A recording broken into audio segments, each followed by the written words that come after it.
네, 안녕하십니까. 반갑습니다. 네, 이번 포스트 코로나 시대를 위한 불교 공부라는 제목으로 강의를 맡아서 진행하게 될 김재범이라고 합니다. 화면에 뵈니까 많은 분들, 대부분의 낯익은 분들이 많은데 처음 뵙는 분들도 계시고 그렇습니다. 지난 한 해 동안은 정말 우리가 아마 저도 이제 60이 막 지났는데요. 한평생 살면서 어쩌면 가장 지난하고 어려웠던 그런 1년이 아니었는가 싶습니다. 아무쪼록 올해는 이 코로나가 완전히 좀 물러가서 좀 정상적인 생활로 우리 되돌아오기를 기원하면서, 그리고 이미 코로나 사태 때문에 앞당겨졌다고 하는 제4차 산업혁명 시대의 이 생활상이 이제 이 코비드가 방아쇠 역할을 했다라는 얘기들을 많이 하고 있습니다. 그래서 1년 동안에 우리의 일상의 삶의 모습이 굉장히 많이 바뀌었습니다. 그래서 많은 분들이 이제 일상생활에서 늘 하던 그런 인간적인 관계라든가 생활에 대한 그런 이제 어려움들도 많이 겪고 했었는데, 어떻게 우리 불교를 공부하면서 이 시대를 어떻게 견디고 헤쳐나가야 되고 또 변화될 사회에 어떻게 대응을 해야 될까를 같이 고민을 한번 해보자는 마음으로 이번 강좌를 같이 이제 해나갈까 합니다. 그리고 이 자리를 마련해 주신 건강불자의 회원 여러분하고 회장님이신 황금서 회장님께 특히 감사 말씀 드리고요. 그리고 멀리서 늘 또 격려에 연락 주시고 물심양면 지원해 주신 서진호 부사님께도 다시 한번 감사 말씀 전합니다. 그리고 제가 강의할 때마다 우리 또 방송을 할 수 있도록 또 녹화도 해주시고 편집도 해주시는 향운 이호진 거사님한테도 미리 감사의 말씀 드립니다. 그리고 한국에서 이렇게 들어오신 여러분들도 계시는데요. 우리 오랜만에 한금성 그사님도 오랜만에 뵙는 것 같습니다. 몇 년 된 것 같으네, 한국 가신 지. 네. 어쨌든 이제 오늘은 이제 첫날이고 해서 이번 강좌를 하면서 우리 한금서 회장님하고 서진호 법사님하고 또 우리 향운 거사님하고 몇 달 동안 이제 어떤 주제로 어떤 식으로 진행을 하면 좋을지, 또 기술적인 측면하고 이런 것들 때문에 많은 고민을 하고 준비를 많이 했습니다. 그래서 기술적인 문제나 이런 것들을 오늘 이렇게 할 수 있도록 해주신 거는 전부 우리 한금서 회장님하고 향운 거사님 덕분이고요. 저도 이제 강의 준비를 한다고는 했는데 많이 부족한 부분이 많은 것 같고요. 그리고 제가 강의 진행 중에 여러분들이 궁금하거나 또 조금 의견이 다른 그런 부분이 있으면 언제든지 기탄 없이 이제 말씀해 주시고 지적해 주시고, 또 궁금한 거는 같이 질문을 해 주시면 같이 풀어나가도록 하겠습니다. 그리고 여기 우리 서진호 법사님하고 폴박 법사님도 여기 들어와 계시는데, 제가 대답을 못하는 부분은 우리 다른 법사님들도 충분히 말씀을 해 주실 수가 있을 겁니다. 그럼 편안하게 그냥 우리 화면을 보고 다자 통화한다라는 그런 생각으로 같이 얘기를 했으면 좋겠습니다. 그러면 제가 준비한 이 파워포인트를 보면서 제가 말씀을 드리도록 하겠습니다. 저도 아직 컴퓨터 파워포인트가 좀 익숙하지 못해서 배경 처리도 하나도 하지도 않고 그냥 워드 프로세스의 단어만 카피해서 가지고 왔습니다.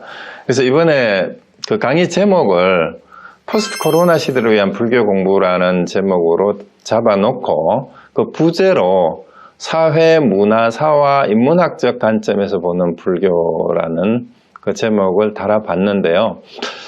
제가 몇 달 동안 고민을 하다가 어떤 식으로 진행을 할까 하다가 단순한 불교 기초 교리 강좌는 이미 이제 불자들 같은 경우는 여러 차례 또 들어서 이미 많이 또 아시고 또 지루하기도 할 것 같기도 하고요. 또 또 단편적인 교리, 핵심적인 교리를 또 설명하기보다는 전체적인 불교의 그 등장에서부터 이제 21세기까지 불교가 어떤 과정을 통해서 이 변천해 왔고 전파되는 과정에서 어떠한 그 외형적인 양태들이 달라졌는지, 또 그러면서도 초기 불교하고 이 부파불교, 대승불교, 선불교에 이르기까지 또 지금 전 세계에서 관심을 가지는 21세기의 불교가 가지는 이 공통적인 보편적인 또 성격은 어떤 건지, 이런 것들을 아울러서 한번 같이 살펴보는 그런 기회로 삼기 위해서 이 사회문화사하고 인문학적 관점이라고 제가 이제 이렇게 타이틀을 달아서 이제 부제를 했던 거는, 이거 제가 이렇게 정리를 해봤습니다. 사회문화사적 관점에서 이 불교를 한번 살펴본다라는 것은, 우리가 한 종교를 이해하기 위해서는 그 특정 종교의 핵심 교리를 이해하는 것이 가장 중요하기는 하지만, 특정 종교의 교리만 이 공부를 하다가 보면 이 종교도 결국은 우리 인간의 역사와 함께 인간의 생활 양식의 총체의 한 부분으로서 문화의 한 부분일 수 있습니다.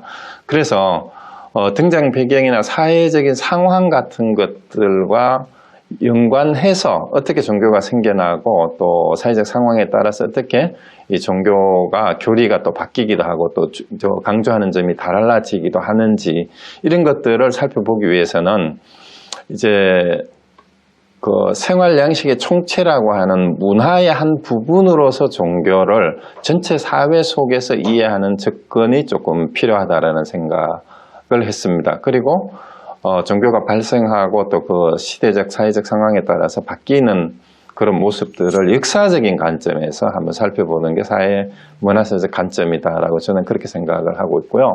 또 하나 이제 그 인문학적 관점이라고도 얘기를 하고, 중간에 제가 이제 그 강의 개요에서 이 비교 종교 사회학적 관점에서 우리 종교를 또 한번 볼 필요가 있다라는 생각을 했었습니다. 그래서 이 흔히 이제 비교 종교학은 이 다른 종교, 여러 종교의 교리의 특징을 주로 비교하는 데 초점을 맞추는데, 여기에 비교 종교 사회학이라고 하면 이제 종교의 여러한 상이한 특성이 각 종교가 처한 사회적 상황과 어떤 관련이 있는지에 초점을 맞추어서 종교의 기원과 또 종교가 가지고 있는 사회적 기능, 또 사회와 종교의 사회적 상호작용 등을 이 타종교의 경우와 비교하는 그런 게 이제 비교 종교 사회학적 관점이라고 할 수가 있습니다. 그래서 종교 사회적 기능이라는 것은 사회가 변하면서 종교도 변하기도 하지만, 반대로 종교가 때로는 사회 변화에 영향을 미치기도 합니다. 그래서 그런 상호작용의 과정 같은 것들을 한번 검토를 해보면서 이 불교가 등장할 당시의 인도의 사회적 상황이라든가, 그 다음에 불교의 창시자인 우리 석가모니 부처님의 개인적인 배경, 이런 것들이 이제 불교에 발생하고 어떤 이제 관련이 있는지를 한번 검토해 보면 불교의 핵심적인 교리가 왜 그렇게 이렇게 다른 종교하고 다르게 가르쳐 줄 수 있는가 하는 것을 이해하는 데 도움이 되지 않을까라는 생각이 들어서 이제 그런 부분을 같이 한번 고려해 보기로 했고요. 또 하나는 유명한 그 종교학자죠. 막스 밀러라는 종교 철학자인데요. 이 하나의 종교만 아는 사람은 아무 종교도 모른다라는 아주 유명한 말이 있습니다. 그래서 특정 종교의 신도로서, 신자로서 그 종교를 믿는 것이 때로는 독선이 될 수도 있습니다. 그래서 특히 오늘날과 같은 글로벌라이제이션화된 세상에서 우리가 과거에 전통사회에서는 국제적인 교류가 그렇게 빈번하지 않고 고립된 그 생활을 할 때는 그 사회가 가지고 있는 하나의 생각이나 신앙이 그 공동체 집단의 구성원들에게 통용이 되었는데, 이제 국제적인 교류를 활발하게 하게 되면서 문화가 다를 뿐만 아니라 종교와 생각이 서로 다르고 전통이 다릅니다.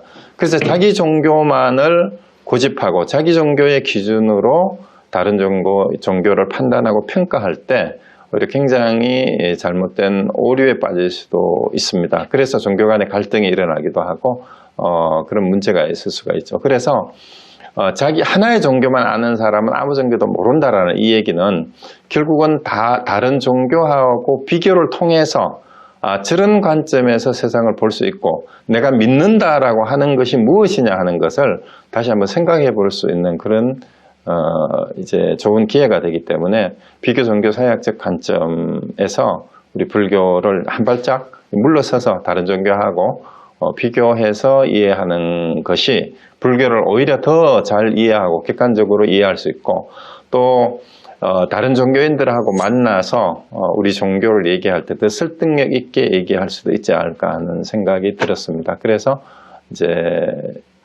가능하면 불교의 등장 배경하고 이제 초기 불교에서 부파 불교 그리고 대승불교의 등장 그리고 중국으로 와서 이 대승불교가 한편에서는 기복신앙화하고 또 한편으로는 선불교가 이제 철저한 수행불교로서 또 이제 진행이 되고 그 다음에 한국에 와서 이제 신라 고려를 거쳐서 조선시대에는 또 불교가 우리가 흔히 아시다시피 숭욕불 정책으로 불교가 탄압을 받다가 그 다음에 이제 해방 이후에 종교가 자유화되면서 서양 종교가 또 물밀듯이 들어온 상황에서 이제 다양한 종교가 공존하고 있는 상황인데요. 그러고 이제 전체적으로 우리는 또 이제 미국으로 와서 세계 여러 종교화를 믿는 분들하고 대면을 하게 되기도 하고 오늘날은 또 이제 종교가 점점 쇠퇴해 가고 있는 한쪽에서는 그런 경향과도 이제 우리가 직접 접하고 있는 그런 상황입니다. 그래서 이런 여러 가지 사정을 감안해서 그럼에도 불구하고 21세기에 이 미국을 살아가는 우리가 과연 불교를 공부하고 불교를 믿고 또 신행 활동을 한다는 게 어떤 의미를 가질 수가 있는지를 우리가 돌아보는 그런 계기를 삼았으면 좋겠다라는 생각에서 이제 거기에 초점을 맞추고 불교 전체적인 흐름을 한번 검토해 보려고 합니다. 그래서 제가 같이 강의 준비를 하면서 이 강의 개요를 작성을 하고 어떻게 이런 방향으로 했으면 좋겠다 하고 우리 몇 분들한테 이렇게 제가 써서 나눈 게 있는데요. 오늘은 그 강의 개요를 같이 한번 검토하면서 지금 말씀드렸던 내용이 어떤 식으로 구체적으로 진행을 해갈지를 조금 부연 설명해 드리겠습니다. 그래서 우리 그 화면에 보시다시피 이제 앞에 서두에도 말씀드렸지만 이 코비드-19 때문에 또 변종된 변이 또 바이러스가 또 발견되기도 하고 그랬다는데요.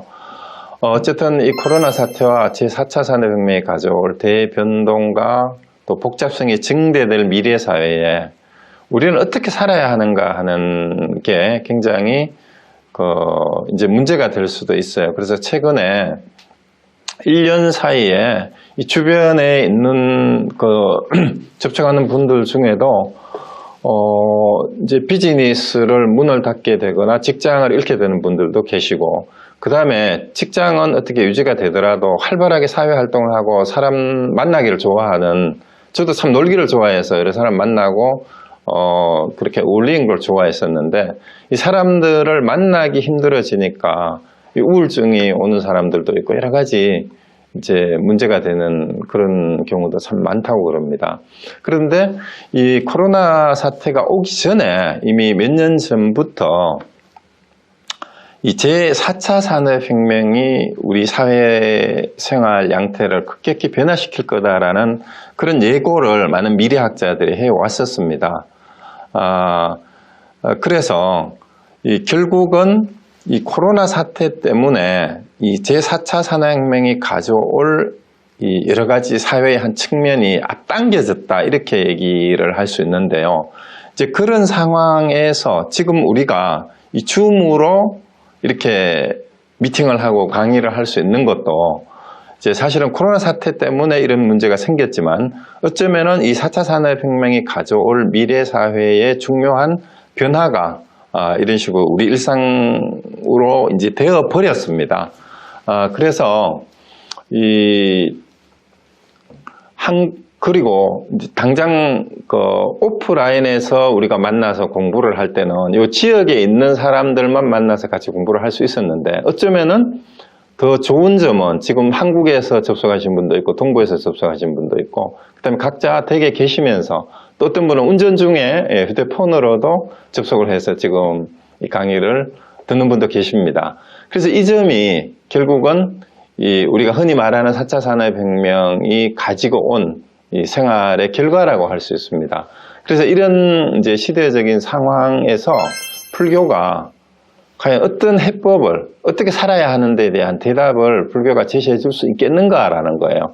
2500년도 넘게 지나온 불교가 그 이전에 부처님이 가르쳤던 그 내용이 과연 21세기에 또 코로나 이후 시대에 과연 시대적 적합성을 가질 수가 있는가 하는 것을 우리가 한번 생각해 볼 필요가 있다라는 거죠.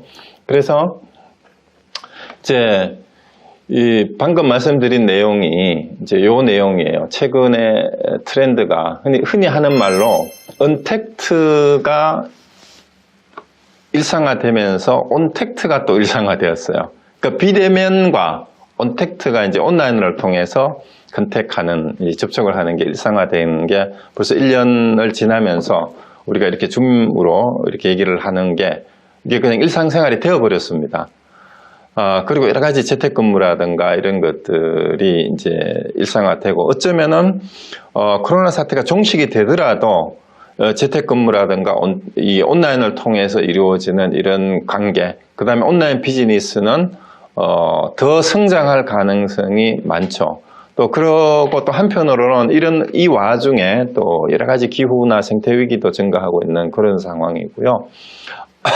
그리고 그 때문에 이제 산업 구조도 굉장히 급격하게 재편이 되고 있는 상황에서 이제 여러 가지 경제 위기가 온다는 설이 많습니다. 이제 지금 미국에도 이제 새로운 정부가 출범을 했는데 그동안에 이제 재난지원금을 이렇게 현금으로 나누어 준 것이 오히려 악성 인플레이션을 조장할 수도 있다. 그래서 지금까지 유예시켜 놨던 여러 가지 부동산에 대한 페이먼트를 은행에서도 지금 포크로즈를 하지 않고 기다려 왔는데 이게 만약에 시작이 되면 엄청난 부동산 또 위기도 올 수도 있다. 이런 얘기들이 자꾸 이제 흉흉한 소문들이 계속 떠돌고 있습니다. 또 그럴수록 빈부격차는 점점 더 커지고 또 인간관계 단절로 인해서 우울증과 같은 이런 정신불안도 점점 심해지고 있는 그런 상황입니다. 그래서 이런 상황일수록 우리는 이 변화가 급격한 시기일수록 우리가 흔히 하는 말로 곧 위기가 기회다라는 이런 말을 이제 하기는 하는데 사실은 우리 인류 역사의 전체 과정을 보면은 좀 급격히 변화하는 시기도 있었고 좀 안정된 시기도 있었지만 사실은 변화의 시기가 아닌 적이 단 한 번도 없었습니다. 그러니까 우리가 변화를 두려워하는 것은 유발 하라리라는 이제 유태인 학자죠. 호모데우스라는 책에 이런 말이 있습니다. 우리가 변화를 두려워하는 것은 자신이 알지 못하는 것이 두려워서 그렇다라는 거예요. 그런데 역사에 존재하는 단 하나의 위대한 상수, 모든 것이 변한다는 사실. 자, 이거는 우리 불자들은 모든 것은 변한다는 말은 불교에서 어떻게 표현을 합니까? 네, 삼법인 중에 하나가 재행무상이죠. 그래서 우리 부처님께서 2500년 전에 세상은 늘 변한다라는 것을 간파해서 이제 이미 말씀을 하셨는데, 최근에 역사학자들도 인간 역사에 있어서 한 번도 변화가 중단된 적은 없었고, 역사에서 단 하나의 상수라는 말은 단 하나의 진실이라는 얘기예요. 딱 고정된 것. 그것은 세상이 항상 변한다라는 사실, 이거 하나밖에 없다라는 그런 얘기입니다. 그러니까 사실은 변화 자체에 대해서 우리가 그렇게 두려워할 필요도 없다라는 얘기가 됩니다. 왜냐하면 세상은 늘 변하고 있는 게 그게 원래 세상의 모습이라는 거죠. 그리고 어쩌면 우리 코비드 사태가 우리 인간관계를 피폐하게 했는지도 모르지만, 여러분 이제 들어서 잘 아는 이 중세 말에 유럽 전역을 휩쓸었던 패스트 알죠? 역병이라고 하는 흑사병. 흑사병이 이 근대 사회를 앞당기는 계기가 되었다라는 이제 평가가 이제 사후 평가이긴 하지만, 물론 그때 당시에 흑사병 때문에 많은 분들이 돌아가시고 또 이제 힘들어했던 분들에게는 처절한 고통이었겠지만, 인류 전체의 역사를 놓고 보면 결국은 새로운 시대를 여는 오히려 계기가 됐을 수도 있다라는 얘기입니다.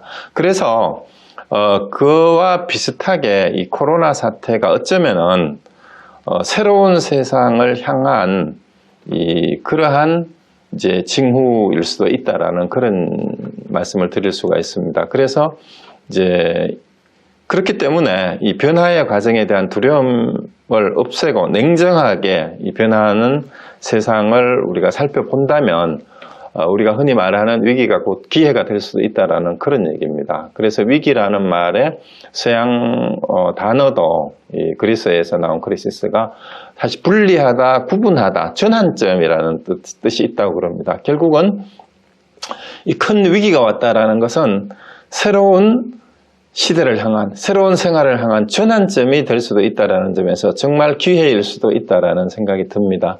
그래서 이 유셰레 교수인 제레드 다이아몬드는, 이 사람은 총균세의 저자죠, 유명한. 그 사람이 최근에 나온 대변동이라는 이 책에서 이 전환점은 일종의 시험대고 새로운 대처법을 고안하라는 압력이라는 겁니다. 그러면은 바로 이 코비드 사태가 결국은 우리가 어떻게 살아가야 하는가에 대한 시험대일 수도 있고요. 새로운 생활 양식을 우리가 준비하라는 그러한 압력일 수도 있다는 겁니다. 그래서 개인이든 국가든 결국은 이 위기의 시기일수록 스스로를 돌아보고 정확하게 자기를 평가하는 게 자기 정체성 확립이죠. 내가 누구인가? 인간이란 누구인가? 우리는 어디서 와서 어디로 가는가라는 이 질문을 다시 하게끔 만드는 게 이런 위기의 시기라는 거예요. 그래서 이 불교가 등장 배경과 관련이 있고 당시의 사회적 상황하고 관계가 있고 또 전파되는 과정에서 그 지역 사회의 특성과 또 시대의 변화에 따라서 변화하는 측면도 있지만,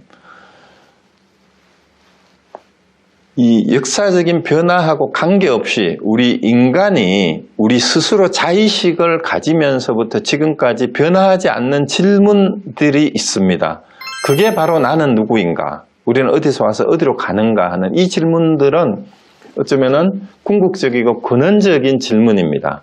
그래서 여기에 대한 해답은 초기 불교가 됐든 부파 불교가 됐든 대승불교가 됐든 선불교가 됐든 다르지 않다라는 거예요. 그리고 종교를 떠나서 인간 사회가 아무리 복잡하고 아무리 빠르게 변하더라도 결국은 거기에 적응하면서 살아가는 우리 인간 스스로가 나는 누구인가라는 끊임없는 자기 물음, 이게 돌아보는 거죠. 자기를 살피는 것은 오히려 변화가 급할수록, 세상이 더 복잡해질수록 더 필요한 거다라는 얘기고요. 그래서 오히려 불교에서 말하는 내가 누구인가, 나는 어디서 와서 어디로 가는가 하는 이러한 가르침에 대한 불교적인 답변이 21세기 포스트 코로나 시대 이후에도 여전히 유용한, 인간인 한 끊임없이 질문되어져야 되는 그런 질문이기 때문에 거기에 대한 그 불교적인 답변은 여전히 유효하고 오히려 어쩌면 더 필요한 시대가 될 수도 있다라는 그런 얘기입니다. 그래서 제가 인문학적 관점이라고 얘기를 한 것은요, 이 대변동의 시기에 왜 인문학인가라고 이제 질문을 할 수도 있는데요. 우리 흔히 하는 말로 우리 인간은 사회적 동물이라고 하는데, 뭐 사회적 동물이 다른 게 아니라 혼자 살 수 없다라는 얘기고, 혼자 있으면 지겹고 지루하고 우울해지고, 그래서 남이 그리워지는 거예요. 함께 하고 싶고 만나고 싶고. 그래서 1년 동안 이렇게 떨어져서 살면서 정말로 이 인터넷이 개발되어 있었기에 정말 다행이지, 인터넷이라서 없었으면 정말 우리가 1년 동안 어떻게 살았을까요? 그런데 자가격리를 하면서도 그나마 인터넷이 있고 또 스마트폰이 보급이 되니까 전화기만 들면 직접 대면을 할 수 없지만 화면을 통해서나마 전 세계에 있는 친구들을 보고 싶은 사람들을 이제 만나고 이렇게 연락을 할 수 있었습니다. 그래서 이렇게 하고 있는 거죠. 그리고 또 인간이 사회적 동물이라는 게 이 본능에 어쩌면 언택트 할수록, 그러니까 만나지 못할수록 컨택트, 언택트 하고 싶어진다라는 그런 얘기가 요즘 유행합니다. 왜냐하면 바로 고립감과 외로움이나 우울증이나 이런 것들, 그 다음에 이게 이 돈 때문에 일을 하는 것이 아니라 아무 일 없이 그냥 놀아보면은요, 며칠 쉬면은 너무너무 좋지만 정말 몇 달, 1년 넘게 아무 일 없이 그냥 어쩌면 사람들이 미쳐버리는 사람이 많아요. 그래서 정신적으로 우울하고 심리적으로 굉장히 이제 문제가 되는 사람들이 많은 것도 이 사회적 동물로서 그 인간이 가진 함께 어울리는 것이 차단당했기 때문에 오는 그런 문제라고 할 수 있죠. 그래서 우리를 돌아보고 인간이 누구인가, 인간 어떻게 하는 것이 올바른 인간관계인가라는 것을 얘기하는 것이 바로 인문학입니다. 그래서 인문학의 필요성은 바로 이런 상황에서 더 필요하다는 얘기예요. 그래서 사회적 동물로서 인간이 처한 이러한 현실 때문에 이제 호모사피엔스라는 말을 생각하는 존재라는 얘기죠. 그러니까 우리는 여러 가지 생각을 하게 돼 있어요. 이런 상황에서 우리는 어떻게 살아야 되는가? 언제 끝날 건가? 진짜 종말이 오는가? 아니면은 새로운 세상으로 가려고 그러는가? 여러 가지 생각을 하게 되는 거고요. 그리고 호모 로쿠엔스라는 말은 말하는 존재라는 뜻이에요. 그리고 우리는 혼자 있으면 힘든 게, 그래서 누구하고 수다라도 떨어야 되고 전화라도 해야 되는 거예요. 그래서 말하고 싶어하는 존재이고, 그 다음에 호모 루덴스라는 말이 바로 놀이하는 인간이에요. 놀이하는 인간. 같이 모여서 놀고 싶고 게임이라도 하고 싶다는 얘기죠.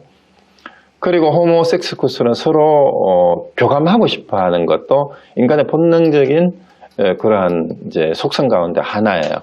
종족 보존의 본능이기도 하지만, 그래서 이 인문학은 이러한 인간관계의 그 이제 필요성을 인간이 인간으로서 생각하고 말하고 놀고 서로 교류하는 것이 어떤 건가 하는 것을 일깨워주고 돌아보게 하는 학문이 바로 인문학입니다. 그래서 이 코로나 시대 이후에 또 제4차 산업혁명이 인공지능이라든가 로봇, 뭐 자율주행차 이런 것들이 생활을 완전히 변화시키더라도 결국은 인간으로 남아있는 한 인간은 누구인가라는 질문을 다시 하게 되고 과연 인간은 인간으로서 어떻게 살아가야 되는가 하는 인문학의 과제는 여전히 필요하고 오히려 더욱 필요한 그런 상황이 오히려 될 수도 있다는 그런 얘기예요. 그래서 그 인문학이라는 것은 결국은 우리가 인간은 태어나면서 금방 어릴 때 태어나서는 뭐 동물과 별 차이가 없어요. 그러고 이제 부모님과 또 가족, 그다음에 사회생활을 하면서 이 사회적인 관계를 맺음으로써 관계 맺음을 통해서 이제 인간으로서 성장해 가는 거죠. 우리가 한자말에 인간이 인생세간이고 이제 서로 관계를 맺는 존재라는 그런 의미를 뜻한다고 하죠. 그래서 행성해가는 존재로서 인간은 결국은 새로운 상황에 대응하면서 끊임없이 자기 자신을 이제 인간답게 만들어가는 그런 존재입니다. 그래서 영어로도 human이 아니고 그냥 human being이죠. being. 인간으로서 끊임없이 만들어가는 존재고, 우리도 어릴 때부터 나이 성장하고 늙어서 마지막에 숨을 거둘 때까지 끊임없이 변해갑니다. 우리 개인도. 그래서 우리는 우리 자신도 변하고 우리가 만나는 사람도 변하고 있다는 것을 우리가 인지하고 돌아보게 되면 고정관념으로부터 벗어날 수가 있습니다. 그래서 우리 스스로를 끊임없이 형성해 가려는 우리 인간의 욕망은 심지어 어디까지 갑니까? 확대되면은 호모데우스란 말이 신적 존재라는 뜻이에요. 신으로서의 인간. 이 신이 되고자 하는 욕망으로까지 우리 욕심이 나아갑니다. 근데 저게 다른 게 아니에요. 신이 되겠다고 하는 인간의 욕심이라는 건 다른 게 아니고, 이제 신의 여러 가지 특징 가운데 첫 번째 제일 떠오르는 게 어떤 게 있습니까? 신이 가지는 속성? 전지전능? 그렇죠. 뭐든지 다 알고 마음대로 하고 싶은. 그러니까 우리 인간의 본능도 그런 거 있죠. 알고 싶은 욕구, 지적 욕구도 거기에 해당이 되고요.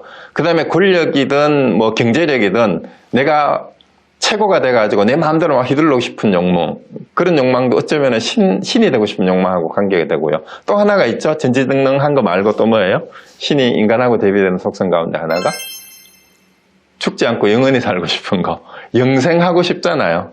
그러니까 옛날부터 진시황도 불로초를 구하고 우리 누구나 병들지 않고 건강하게 오래 살고 싶은 거, 이런 게 인간의 가장 기본적인 욕망인데 사실은 그 욕망이 신이 되고 싶은 욕망일 수도 있다는 얘기예요.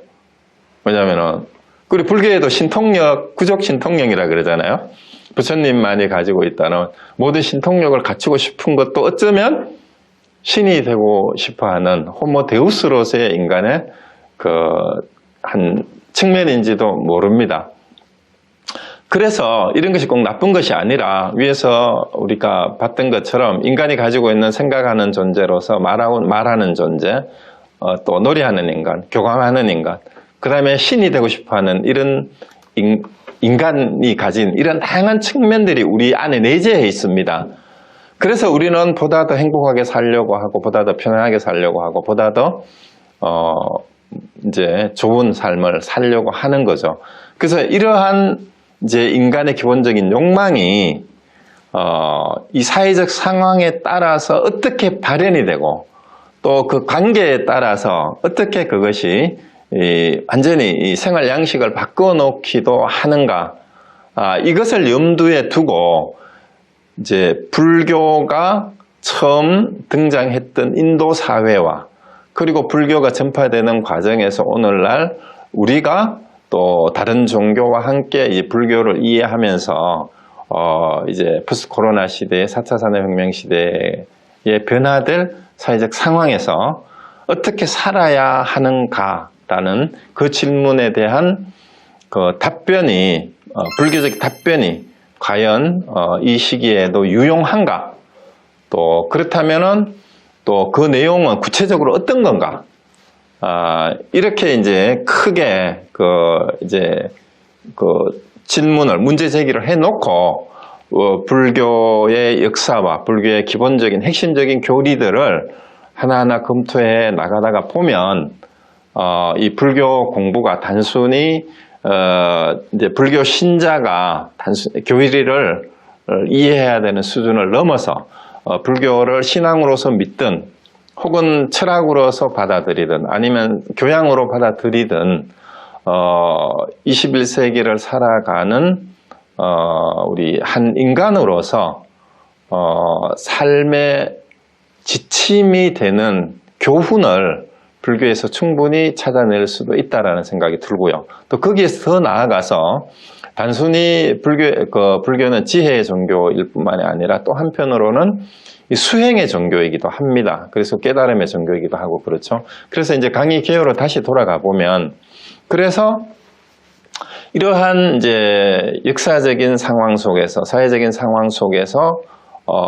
이제 불교는 어떤 해법을 제시해 줄 수 있는가라는 이 큰 의문을 가지고 이제 불교의 다양한 가르침을 한번 검토해 나가보자 하는 거죠. 그래서 우리가 흔히 이제 불교는 모든 얽매임에서 벗어나고자 하는 이제 대자유 해탈의 종교다, 이렇게 얘기하는 분도 있고요. 이런 측면이 분명히 있죠. 그 모든 얽매임은 일체 모든 구속이에요. 그래서 이제 중국의 선사들은 이제 죄를 해탈하게 해 주십시오라고 스승에게 질문을 하니까 누가 너를 구속했더냐 라고 이제 반문을 했다라는 그런 선문답도 있는데, 결국은 우리 스스로가 왜 우리 삶에 구속이 되어 있고 어디에 얽매여 있는지를 돌아보게 되면 그 원인이 뭐인지, 우리가 정말 얽매여 있는가, 어디에 구속되어 있는가를 알게 되면은 그 해탈과 자유의 길도 그 자리에서 바로 주어질 수 있다라고 볼 수가 있죠. 그 다음에 또 하나는 우리 인간이 욕망과 번뇌를 욕망이 있기 때문에 번뇌가 따라오는데 이 일체 욕망과 번뇌가 소멸된 상태, 그것이 완전히 불이 꺼졌다라는 의미로 일반화라는 말을 하죠. 그래서 일체 욕망과 번뇌를 소멸시키게 하는 그런 일반의 종교다라는 그런 또 얘기도 합니다. 그 다음에 흔히 뭐 일체 중생을 구제하겠다. 흔히 대승불교에서 그렇게 얘기하죠. 이 자비의 종교이기도 합니다. 그래서 부처님의 탄생계에도 이제 나오죠. 일체 계고, 삼계 계고, 그래서 계당 안지라는 그 말이 이제 일체, 삼계, 욕계, 색계, 무색계의 모든 이 중생의 세계가 다 괴로움에 빠져 있으니까 내가 마땅히 이를 편안하게 하리라. 라는 그 탄생계에서도 이미 중생을 구제하려는 자비의 종교라는 게 천명이 되고 있는 셈이죠. 그리고 또 나와 세상의 본 모습을 깨달아야 된다. 내가 누구인가? 세상의 본질이 어떤 건가? 라는 것을 깨닫는 깨달음의 종교이고, 그 다음에 삶이, 참된 삶이, 바른 삶이 무엇인지를 일깨워주는 지혜의 종교이기도 합니다. 그런데 이 불교가 가지고 있는 이런 다양한 측면 때문에 불교는 부처와 보살의 가르침과 위신력을 믿으며 가피를 바라는 신앙으로서의 종교라는 말은 이 대부분의 일반 신도들은 사실 기독교든 다른 종교도 마찬가지예요. 어떤 절대적인 신이나 자기가 믿는 종교의 신 혹은 거기에 어떤 유력한 유력자, 기독교에는 하느님과 예수님, 불교에는 부처님과 보살님, 이런 분들의 위신력이라는 말은 그분들의 우리 인간하고는, 보통 인간하고는 다른 뭔가 절대화되고 우상화된 그런 전지전능한 혹은 신통력을 가진 그런 분들에게 기도하고 그분들의 가피를 입어서 이제 보살핌을 받아서 이 말이죠. 그것을 믿으면 그분들이 우리를 보호해주고 보살펴 주어서 우리가 잘 살 수 있도록 해줄 거다라는 게 어쩌면 가장 이제 숫자는 제일 많은 대다수 신앙인들이 믿는 이제 종교이죠. 그리고 사실은 그런 종교를 흔히 기복신앙이라고 딱지를 붙이기도 하지만 사실은 인간들 대부분의 믿음은 우리가 말하는 기복신앙이 없으면 신앙으로서 종교가 성립되지를 않습니다. 그리고 복을 비는 행위, 또 복을 비는 바람, 희망, 이거는 인간이 누구나 가지고 있는 자연스러운 욕구고 욕망이에요. 그 자체를 나쁘다고는 할 수 없습니다. 다만 그렇게 복을 비는 행위가 나 자신만의 이기적인 행위가 아니라 나와 가족과 그 다음에 공동체를 넘어서 전 인류의 차원으로 확대가 되면 결국은 거기 대승불교에서 말하는 중생구제의 이념하고도 연결이 될 수가 있어요. 그러면 종교인의 역할이나 이제 올바른 종교인으로 자세는 그런 기복신앙이라는 소박한 그 욕구들을 어떻게 좀 더 확대해서 보다 큰 복을 받는 그런 기도와 종교 활동으로 이제 만들어 가느냐 있는 것이 기복신앙은 아니고 깨닫기만 해야 된다.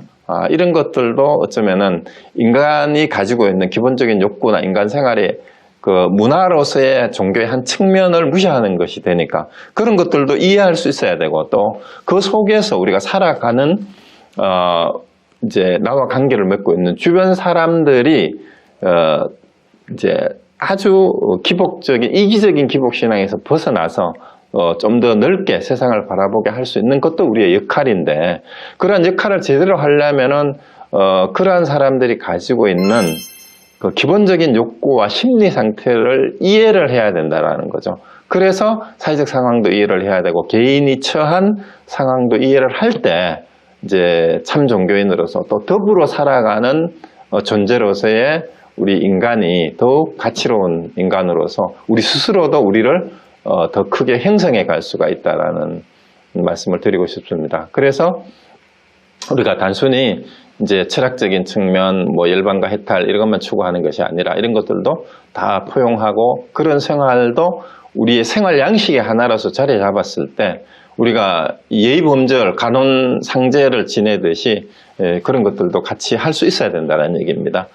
그리고 또 이제 말씀드렸듯이 이제 인간 나와 세상을 밝히려는 그 본질을 밝힌 철학이 되기도 하고 인간의 바른 삶이 뭔지를 선택하는 인문학이 되기도 한다라는 것도 이제 그러한 측면이 다 이제 연관되어 있기 때문에 그렇다라는 얘기입니다.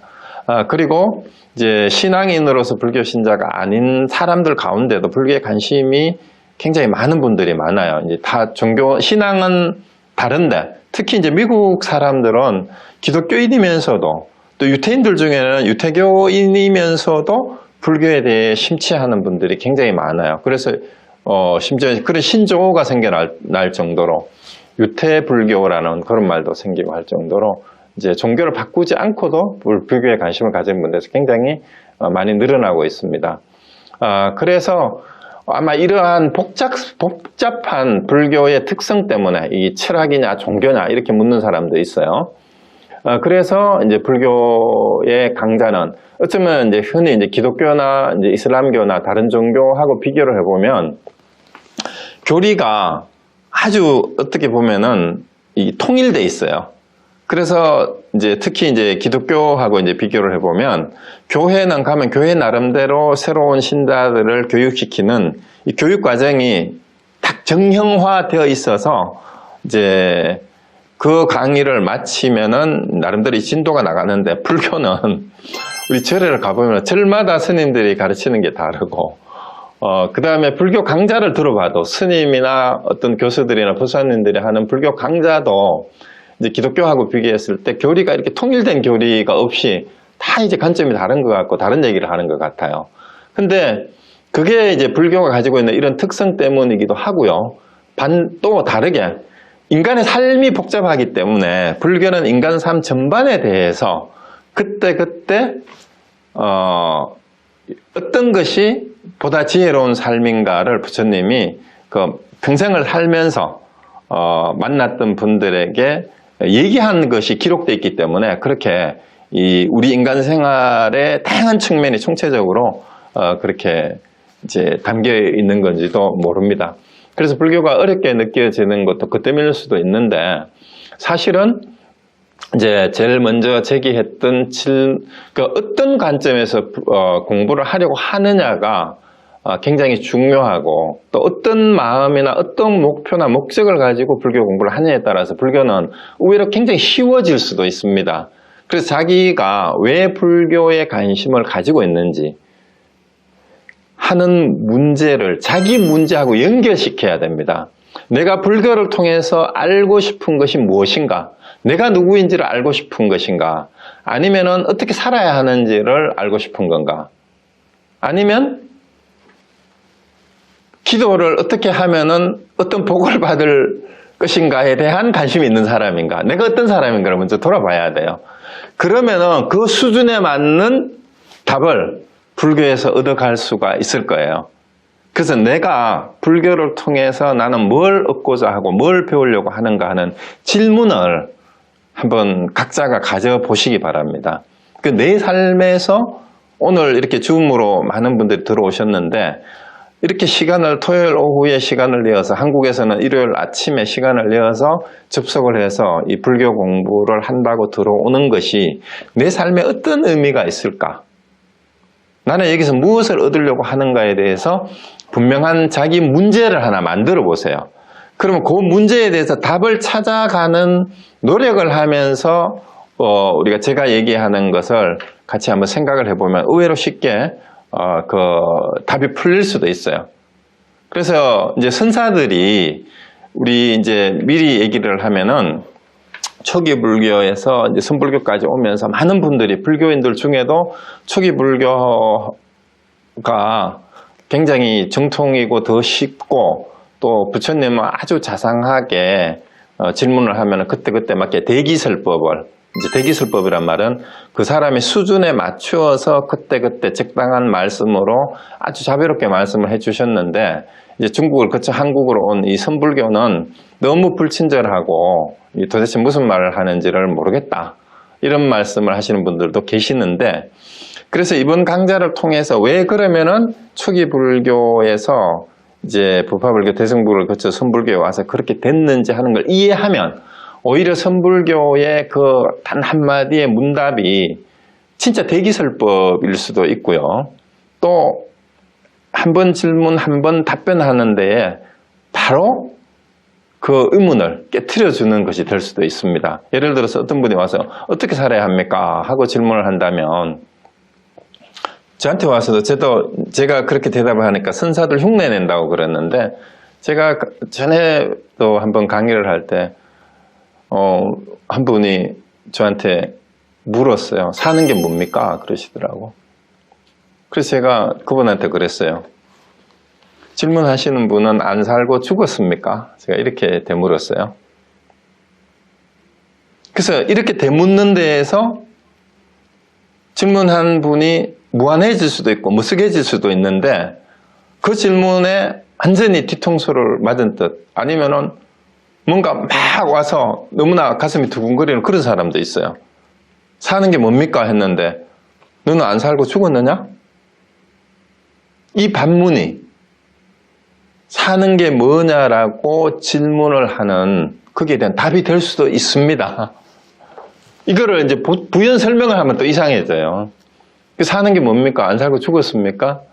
제가 자주 하는 얘기는 할 수 없이 또 이제 보충 설명을 하면 산다라는 것을 뭐라고 규정할 수가 없습니다. 규정을 해버리게 되면 그 틀에 갇혀요. 산다라는 것이. 그래서 너는 안 살고 죽었느냐라는 질문이 왜 답이 될 수 있느냐 하면 사는 게 뭡니까? 라고 지금 질문하는 게 네가 사는 모습이에요. 네 삶이에요. 지금 현재 여기의 삶이 사는 게 뭐냐라고 질문하는 게 지금 너의 삶이다. 이 대답 외에 다른 대답을 더 정확하게 할 게 사실 없습니다. 우리가 흔히 하는 말로 지금 여기를 살아야 된다. 지금 여기를 살아야 된다. 지금 여기 네 자신을 돌아봐야 된다. 이렇게 얘기하면 자상한 것 같아요? 그 말을 지금 여기에 이 자리에서 너 자신을 돌아보면 너의 삶이 거기에 있다. 이렇게 말하는 것하고 너는 안 살고 죽었느냐라고 말하는 거하고 다릅니까? 이제 그게 똑같은 거라는 것을 딱 파악을 하면은요, 이 선사들의 그 답이 사실은 너무 심플하고 너무나 분더덕이 없는 이제 답이라는 것을 눈치챌 수도 있습니다. 그래서 사는 게 뭡니까? 라고 하는 것이 지금 여기에 나의 지금 살아가는 모습이에요. 그게 진행되고 있어요. 변하면서 내 삶이. 그럼 저렇게 보면도 마찬가지죠. 반대로 그러니까 어떻게 살아야 합니까? 이렇게 또 묻는 분이 있었어요. 그 제가 또 그랬죠. 지금까지는 어떻게 사셨습니까?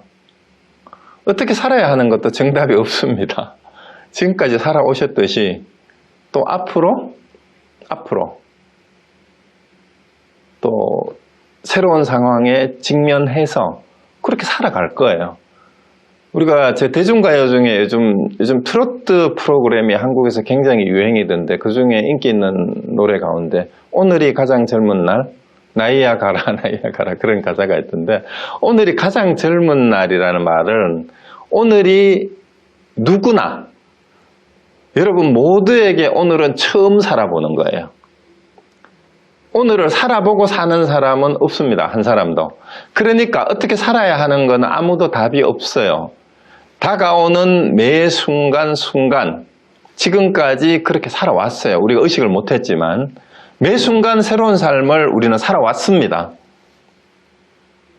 그렇듯이 우리는 매 순간 새로운 삶을 살아갈 뿐 그게 오직 할 뿐입니다. 그렇게 살아가는 거죠.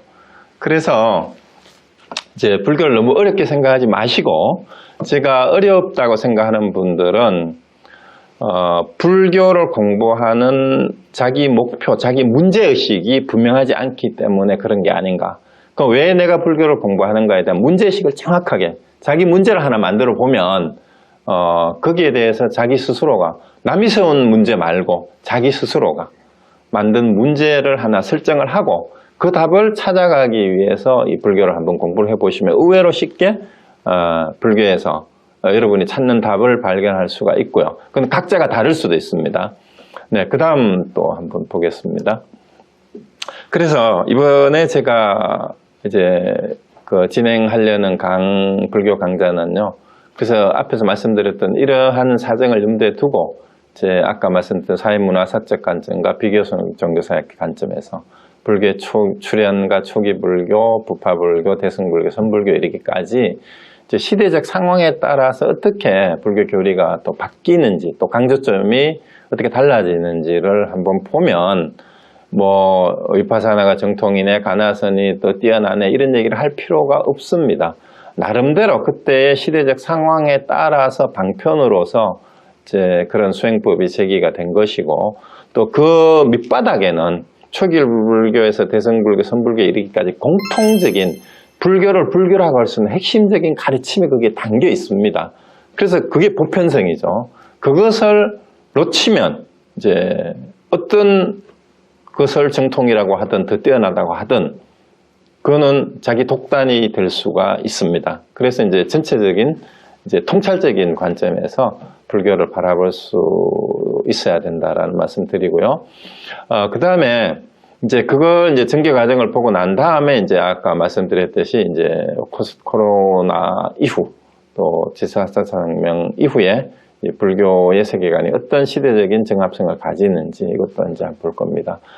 그리고 이제 그런 과정을 통해서 초기나 부파불교, 대승, 선불교 이르기까지 이 시대를 뛰어넘는 불교의 핵심적 가르침은 결국은 보편성을 가지고 있구나 하는 것들도 자연스럽게 밝혀질 수 있으리라고 봅니다. 그래서 그 불교가 가지고 있는 보편성이라는 게 뭔가 하는 것은 이제 공부를 해보면서 이제 자연스럽게 드러나게 될 거고요.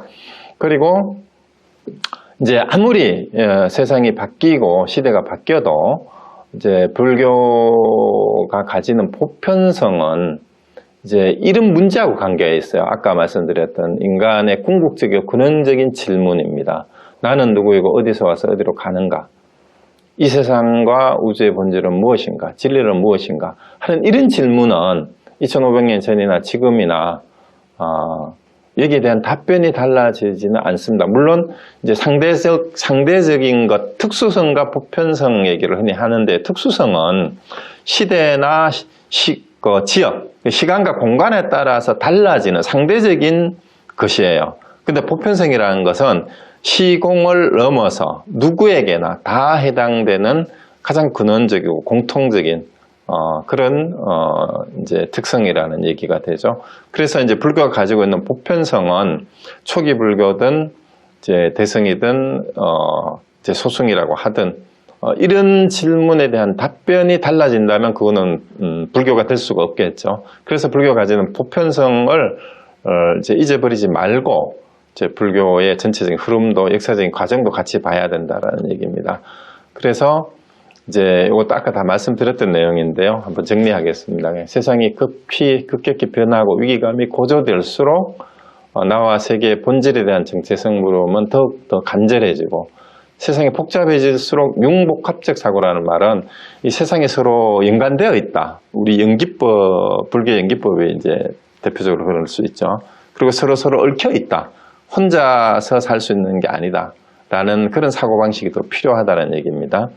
그리고 이제 그래서 항상 변하면서 연관되어 있고 고정된 실체는 없다는 연기와 공의 세계관이 바로 이러한 위기의 시기에 우리를 돌아보고 바람직한 삶이 뭔지 이제 우리 자신과 인간 또 세계에 대한 성찰과 통찰적 관점을 제시해 줄 수 있습니다. 그래서 대변동과 위기의 시기에 불교의 성찰과 통찰적 관점을 이해하고 실천하는 것이 어떻게 개인과 인류 전체의 삶을 보다 행복하고 평화롭게 만들어갈 수 있는지를 한번 이제 같이 생각해 봅시다. 그리고 이제 제가 이제 부제로서 인문학적 관점이라고 이렇게 얘기를 했는데요. 이제 오늘 요거 하나만 더 말씀드리고 마치도록 하겠습니다.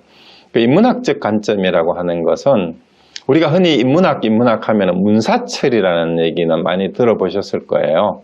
그 서양에서 말하는 인문학은 저도 한국에 몇 년 전에 한 2, 3년 전에 가서 한 학기 한 6개월 있으면서 저 놀란 게 이제 뉴스를 통해서 보기는 했지만 제가 인천에 가서 인천구청하고 인천사회복지관 그 다음에 대구의 계명대학교하고 한국 그 안동의 국학진흥원에서 한 6개월 동안 인문학 강사로 여기저기 초청을 받아서 이제 강의를 했던 적이 있는데 한국은 인문학이 굉장히 인기가 있어요. 대학교에서는 인문사회과학 전공이 폐과 위기에 몰려가지고 학생들이 취직이 안 되고 이러니까 이제 쇠퇴한다라고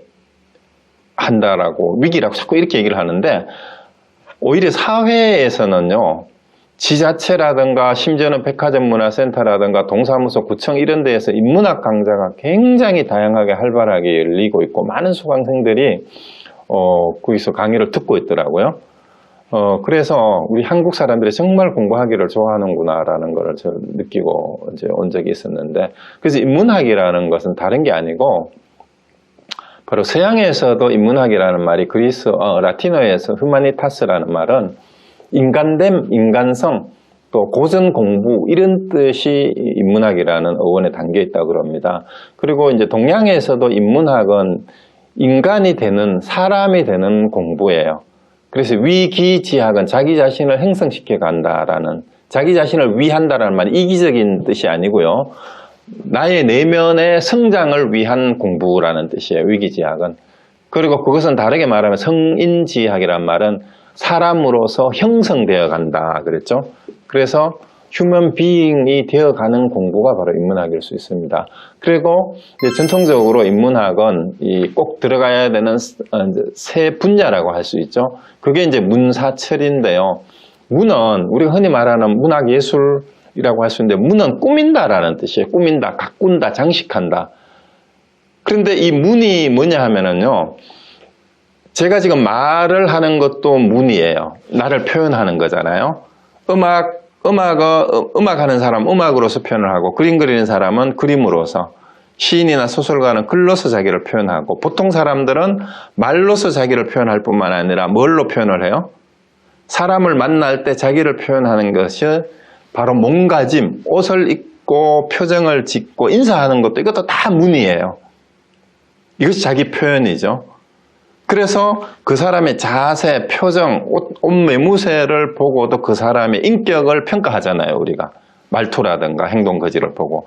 그러니까 겉으로 드러난 그 사람의 모습이, 겉모습이 그냥 겉모습이 아니고 안에 있는 내면의 그 사람의 사고방식이, 정신이, 또 사람을 대하는 생각이 겉으로 드러나서 표현된다고 보는데, 그 표현되는 것이 바로 문이에요. 그리고 산은 우리가 말하는 역사입니다. 그 역사라는 것은 역사의식을 가져야 된다는 건데요. 시대정신을 가져야 되는 거고, 세상이 어떻게 돌아가는지, 어떻게 변화하는지를 알아야 되는 역사의식을 가진다는 것은 그런 겁니다. 그래서 과거와 미래, 과거에 대해서 성찰과 미래에 대한 비전을 동시에 가지는 게 역사의식이에요. 그리고 이 역사의식이 있기 때문에 우리가 미래에 대한 비전이, 목표를 설정이 되는 거고요. 그리고 그 목표를 실천하려는 실천 의지도 역사의식이 있어야 나오는 겁니다. 그 개인적으로도 마찬가지예요. 우리가 이제 올해 이제 해가 바뀌어서 1월 달이 며칠 지나긴 했지만, 새해에 우리가 목표를 정해서 실천하려고 계획을 짜는 것도 나름대로 역사의식이라고 할 수 있어요. 그래서 그러한 역사의식을 굳건히 가지는 것이 바로 인문학입니다. 그리고 이제 철은 이제 우리가 말하는 철학이라고 할 때 우리 한자로는 밝음이라는 뜻이고, 서양에는 필로소피아가 지혜, 사랑이라는 뜻이 있다 그러죠. 그리고 결국은 나와 세계의 근원에 대한 통찰, 살피는 것이 이제 철학이라고 할 수 있는데, 그래서 제일 내면에 이 자기와 세계의 근원에 대해서 내가 누구인지를 이제 살피는 것이 바로 철학이고요. 그걸 바탕으로 이 세상이 어떻게 변하고 있는지, 나는 지금까지 어떻게 살아왔고 앞으로 어떻게 살아야 하는지 목표를 분명히 정하고, 그 다음에 그 목표를 실천하면서 나타나는 나의 모습, 말과 행동을 다 포함한 것이, 그것이 문입니다. 그래서 인문학은 이 세 가지를 다 겸비하는 거예요. 그래서 우리 사회에서도 옛날에는 전통사회 선비, 지도자가 되기 위해서는 이 문사철을 세 가지를 다 골고루 겸비를 해야만이 제대로 된 선비가 될 수 있다라고 그렇게 얘기를 했어요. 서양에서도 마찬가지입니다. 그래서 인문학적 관점에서 그럼 불교를 본다라는 것은 뭐냐 하면은요, 불교는 바로 나와 세계의 근원이 무엇이냐에 대해서 근원적인 질문을 출발부터 하고 있어요. 이 부처님이 출가를 하게 된 그 질문이 바로 나는 누구인가? 난 어디서 와서 어디로 가는가? 왜 인간은 태어나서 생로병사를 늙어 죽어서 죽는가라는 그 질문이 부처님의 질문이었어요. 그러면 제가 불교 공부를 할 때 여러분 스스로 질문을 가지고 답을 찾아가면 의외로 불교가 쉬울 수 있다 했는데 자기 질문을 세우기가 힘들면 우리가 불교 신자나 기독교 신자는 흔히 하는 말이 그 모델이 예수님이고 부처님이에요. 그러면 여러분이 불자로서 어떻게 하는 것이 바람직한 건가의 모델을 찾는다면 당연히 부처님에게서 모델을 찾으시면 됩니다. 그리고 기독교인이라면 예수님에게서 그 모델을 찾으면 되는데 우리 불자로서 모델을 찾을 때 공부를 하는 출발점에서 가져야 되는 질문도 부처님을 모델로 하신다면 나는 누구인가? 어디서 와서 어디로 가는가가 부처님이 출가하기 전에 품었던 질문이에요. 그 답을 찾기 위해서 스승을 찾아다녔고 보리스나무 아래에 앉아서 그 답을 찾아서 깨달았습니다. 그리고 그 깨달은 답을 전한 게 불교의 내용이에요. 그러니까 이 철학의 내용이 바로 불교의 그 내용이죠. 불교의 철학적인 측면이 있다면 바로 그 부분이고요.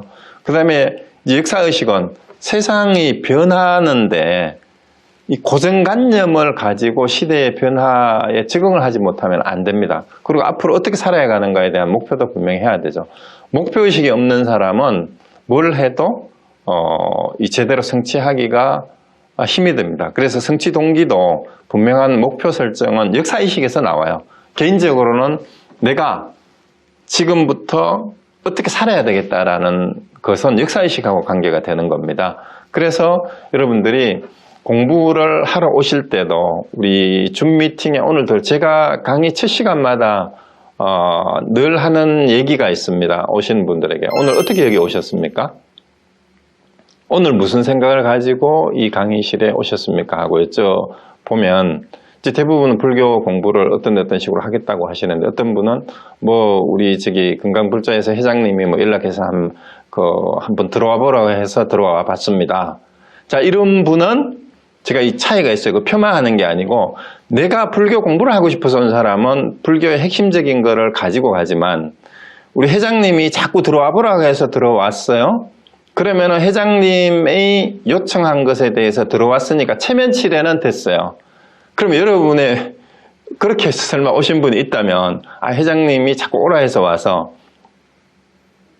그 체면에 답한 것밖에 안 돼요. 그럼 건져가는 거 그거밖에 없을 수도 있어요. 그래서 목표가 중요하다는 얘기예요. 그게 역사의식이 다른 게 아니에요. 멀리 거창하게 우리 고대사가 고조선이 어떻고 이런 그 역사의식도 물론 민족의 역사의식도 가져야 되지만 한 개인이 내가 어디서 와서 어디로 가는가 어떻게 살아야 하는가가 이 역사의식하고 관계가 있다는 얘기고요. 그 다음에 그것을 실천하는 나의 온몸 일상생활에 자고 먹고 싸고 사람을 만나는 그것이 문이에요. 나를 꾸미는 거, 나를 표현하는 거.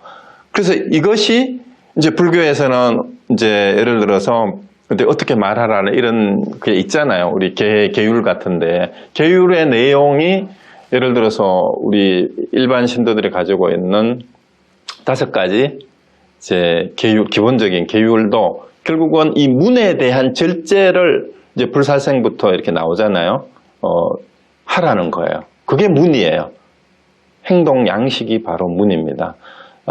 이게 문화일 수도 있어요. 생활 양식일 수도 있습니다. 그래서 이것이 이제 불교에 다 담겨 있는데 이러한 인문학적 관점에서 불교를 보게 되면 굳이 이제 기복신앙이든 아니면 특정 종교, 불교라는 특정한 종교의 신앙인으로서 불교가 아니라 내가 누구인가, 어떻게 살아야 하는가, 그 다음에 어떻게 말하고 행동하고 어떻게 살아야 하는가라는 이 모든 내용들을 불교의 가르침에서 우리가 찾아내서 포스트 코로나 시대, 제4차 산업혁명 시대에도 아주 유용하게 내 삶의 지침으로, 교훈으로 그렇게 삼아서 이제 갈 수 있다라는 얘기입니다. 그래서 이런 관점에서 우리가 같이 불교의 교리도 항상 그게 맞춰서 한번 검토를 해보고 늘 자기를 돌아보고 내 삶에서 어떻게 적용이 될까 하는 방식으로 한번 이제 공부를 해본다면은 좀 더 유용하고 재미있는 불교가 되지 않을까라는 라고 생각을 하고 그렇게 진행을 한번 해보도록 하겠습니다. 제 오늘 얘기는 여기에서 마치겠습니다. 감사합니다.